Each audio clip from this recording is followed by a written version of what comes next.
we see a woman named Drasa who wakes up inside a cave-like place. She marks a number on a page and then begins brushing her teeth. Suddenly, she hears something and lifts the cover to see a plane landing. A man comes out of the plane, but he is shot dead by Drasa, and it is revealed that she is an extremely capable sniper, executing a Russian oligarch from an impossible distance. The scene shifts to another capable sniper named Levi, who wakes up in his bed after having a nightmare. He drives to a beach and sits there until morning. Then, he writes something in his diary and gets upset. It is revealed that Levi was a Marine and is now a private contractor. He is called into Camp Pendleton, where he is brought into a private meeting and briefed about his mission, with as vague a scenario as possible, but clearly his client named Bartholomew is interested in enlisting Levi back into service. However, PTSD and mental trauma overwhelm him, and getting no sleep is a hindrance. Meanwhile, Drasa is seen inside a graveyard carrying 2 bottles of beer. She greets an old man playing music who turns out to be his father. They sit by Drasa's mother's grave, and it seems she is quite close to her father. However, he informs her, much to her shock, that he is going to take charge of his own life and kill himself on the 14th of February. Her father is also a sniper, informs her about a new job that would find her standing guard at a mysterious gorge under the employment of a private organization.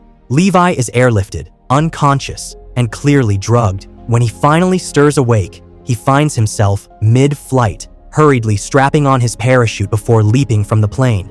He lands in a stunning valley, its beauty contrasting with the eerie sense of isolation. As he takes in his surroundings and regains his bearings, he is approached by J.D. Drake, a hardened Royal Marines commando and the current occupant of the West Tower, whom Levi is meant to relieve. Drake leads him to the tower, explaining its unique setup. The West Tower observation post is entirely self-sufficient, equipped with solar panels and a rainwater harvesting system that supports a small garden. The soldier stationed here is expected to endure a year-long deployment, isolated and constantly vigilant. Communication with the East Tower, positioned on the other side of the gorge, is strictly forbidden. Adding to the isolation are the treacherous defenses surrounding the area. Land mines and tactical barriers to the north and south make travel between the towers not only impractical but nearly impossible. The job, at least in theory, is simple: maintain the western side of the gorge. Levi's duties include patrolling the rim, keeping watch, and ensuring the phalanx guns stationed every 600 meters are operational. He's also responsible for inspecting the containment fences, monitoring the suspended mines, and checking the cloakers, satellite transmitters positioned every kilometer along the rim.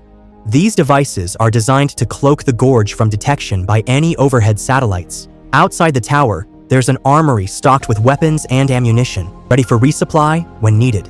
Every 30 days, a mandatory radio check serves as a form of monthly check-in. But the real warning signs are far more ominous. Air sirens that blare if the gorge is breached, or if all systems fail. This triggers a fail-safe protocol known as Stray Dog.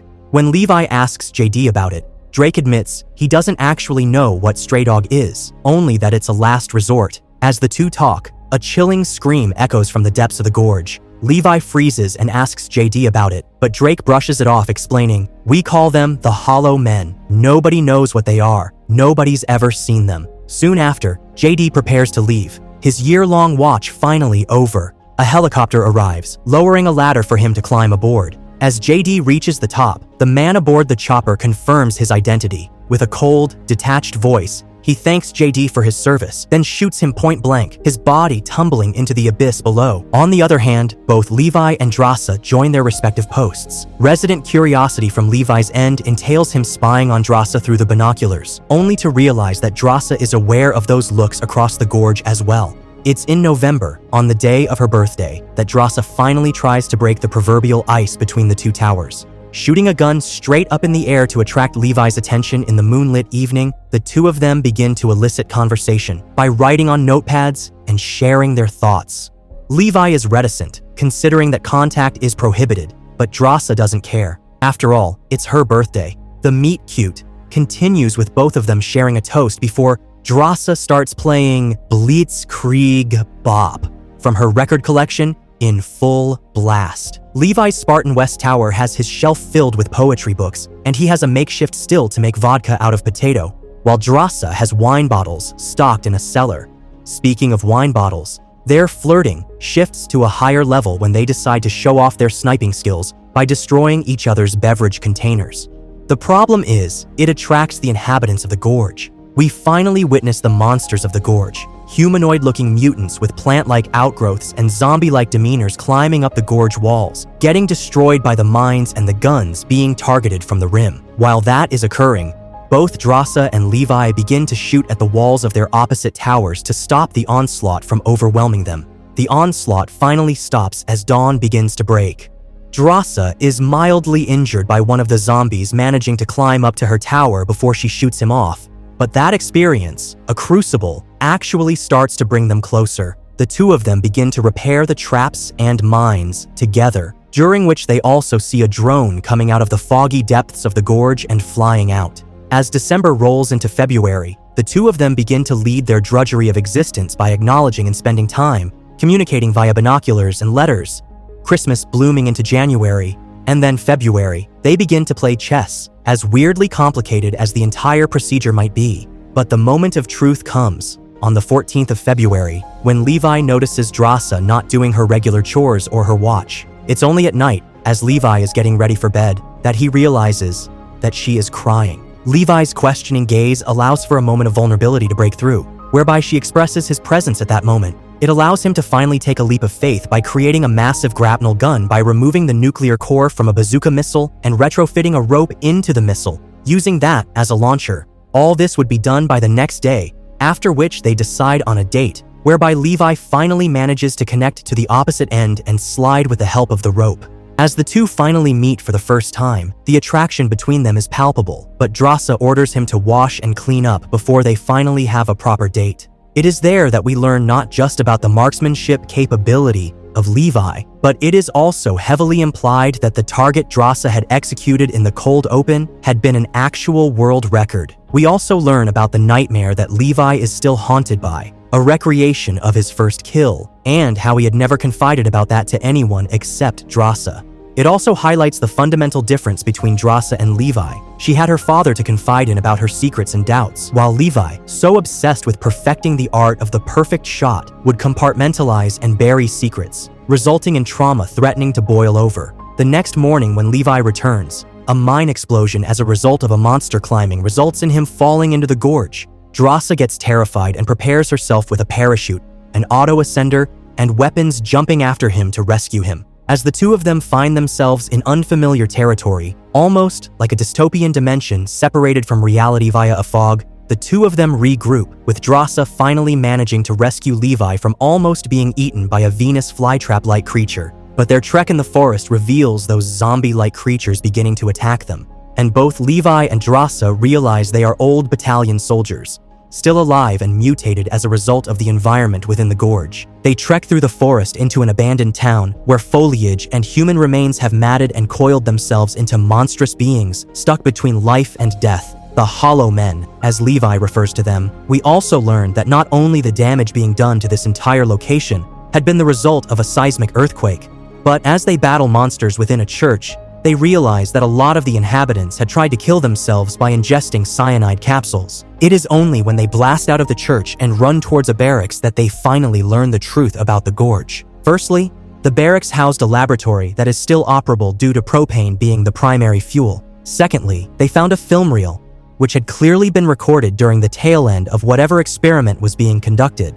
At the tail end of World War II, a community would be formed as a top-secret coalition between nations of East and West. A community of scientists would be working in parallel in this region, while the atom bomb experiments would be occurring at Los Alamos. The community was responsible for experimenting and creating biochemical weapons. When an earthquake of magnitude 8.1 strikes the community, the facility is compromised. The experimental toxin they had been working to create weaponry of had now infected the community, and they had been planning to contain it. The exposure to the biochemical contaminant had created mutants, with plant, insect, and human DNA mixing together to form hybridized monsters. If exposure is limited to hours rather than days, the chances of mutation occurring would decrease exponentially. If infected, mutations would begin to appear within 5 days in the body, converting them into irreversible monsters. Meanwhile, Drasa discovers a final sample tucked inside a cupboard, its fresh appearance hinting it was made recently. As the videotape cuts off, Levi steps into the adjacent room, where he notices the electronics are far more modern than expected. The true horror of their situation comes crashing down when they uncover the chilling reason the Gorge still endures.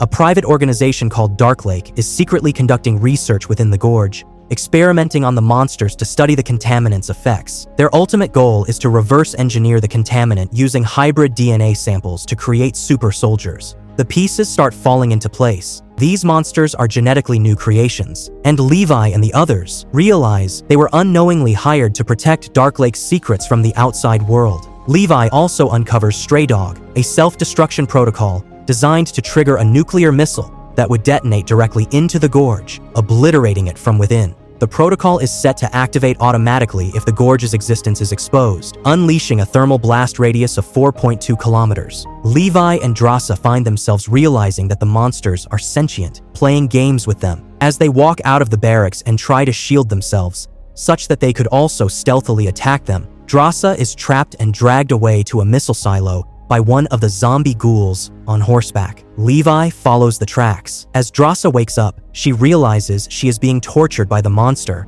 and barely manages to fight through, using his branch-like scales and knives and lit torches to burn the monster through until Levi finally locates the monster and shoots it down. He soon realizes that the monster is none other than the first guard of the Western Tower who had been infected by the Gorge. They finally manage to locate an armory housing old wartime jeeps with very powerful winches. Planning a way out, Drasa and Levi drive the jeep towards the last location where the zipline was last seen. They plan to connect the zipline to the winch of the jeep, drive it on the eastern wall, and pull themselves out of the Gorge. While the winch is extremely powerful, it is not without its problems, because the monsters of the Gorge try to pull them down, even as Drasa tries to drive the jeep, and Levi manages to shoot the monsters away. As the ensuing battle almost threatens to kill them, they manage to cut the propane tank and light it on fire before cutting the jeep loose. As they hang on the eastern wall, the jeep explodes with the monsters. As they recuperate from their harrowing ordeal, the couple realizes that they need to destroy the Gorge and let this nightmare end. Levi also realizes once he manages to conduct his radio check that Bartholomew knows about the system being accessed below the Gorge. As it turns out, she definitely does, and she instructs Levi to kill Drasa on account of her betrayal if Levi's lie about not having accessed the system is believed. Realizing that their jig is up, Levi and Drasa rig the entire place up, connecting explosives to the cloakers at the edge of the rim and waiting for the inevitable shoe to drop. As Bartholomew arrives with her representatives of Dark Lake, she finds the nest empty, with only Levi's poem scrawled on the wall behind the shelf, besides the scrawls of the predecessors of the West Tower. With timely precision, both Drasa and Levi aim and fire at the opposite ends, near the guns connected to the explosives. As the explosives activate, the cloakers burst, causing the Gorge to be exposed, resulting in Stray Dog being activated. Levi and Drasa run through the forest, checking the effective distance to escape the thermal fallout of the blast. As the nuclear bomb explodes, Bartholomew tries to escape with the help of her helicopter, but fails, with the helicopter crashing to the side of the mountain as the blast pushes it away. The plan was to meet up after destroying the Gorge, but things didn't go as planned. While Drasa got away safely, Levi wasn't so lucky. He hurt his leg during the escape and was thrown off the mountain, carried away by the raging sea below. Later, Drasa finds a letter tucked inside Levi's jacket. It tells her to open it at sunset if he doesn't make it back.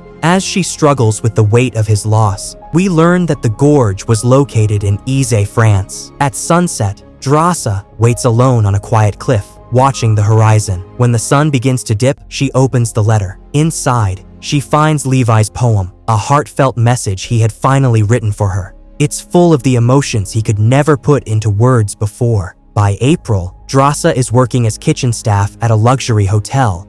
She keeps herself busy, moving between guests, but the memories of the Gorge still haunt her. Then, one day, she looks up and sees him. Levi is standing there, alive, smiling as if nothing had ever separated them. He had found her. As they reunite, the weight of the past lifts. Finally, they are free from the horrors of the Gorge and ready to start a new life together.